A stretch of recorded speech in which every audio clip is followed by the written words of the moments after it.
Honourable Member Carol Beaumont. Thank you very much, Mr Chair. Whakalofa lahi atu. Mr Chair, I want to pick up from that very good contribution made by my colleague, the Honourable Trevor Mallard, and I think that people listening to this debate will hopefully have got the seriousness of what we are talking about here tonight. And we're speaking about Part 3 at the moment of the Telecommunications Interception, Capability and Security Bill.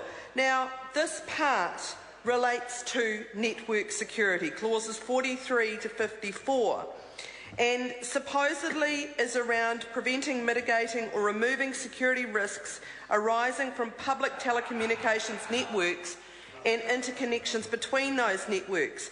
Now, as many of my colleagues have said, our concern isn't that we don't deal with potential security risks, because we know that we need to do that, and we know that legislation does need to be updated to take account of the changing nature, particularly of technology. So we understand all of that, and we are not opposed, as some have been trying to say, including the Minister, to being aware of security risks. What we want, though, is to ensure that that is balanced, that it's balanced by rights of New Zealanders for privacy, that there are controls on the power that has been given to the Minister in particular under this legislation. And we believe absolutely that this bill does not provide that balance, that this bill, the Telecommunications Interception, Capability and Security Bill, is the bill that effectively implements the provisions of the GCSB bill. Now, that is something that New Zealanders are deeply troubled about, and they should be. And so, in Part 3, we basically have a situation where, in the description itself from the Select Committee, we've got it noted that, as introduced, aspects of this part were not clear or were too broad. That's what it says. Now, there's been some changes made, clearly, as it's been reported back from Select Committee, but the question I ask myself, having not been involved in that Select Committee, is how confident can we be that those changes have actually addressed all of the areas that are not clear or are too broad? Well, I have to say, I think that they cannot have done that. When you look at the powers of the Minister to make directions under Clause 54, when you look at the fact that there is provision for continuing regulations to add to the lists of areas of specified security interest which are listed in Clause 46, then you have to ask yourself whether there is sufficient protection here. And I want to commend my colleague Claire Curran, who has done enormous work on this bill and who has got some SOPs on the table around clauses 46, 47 and 48.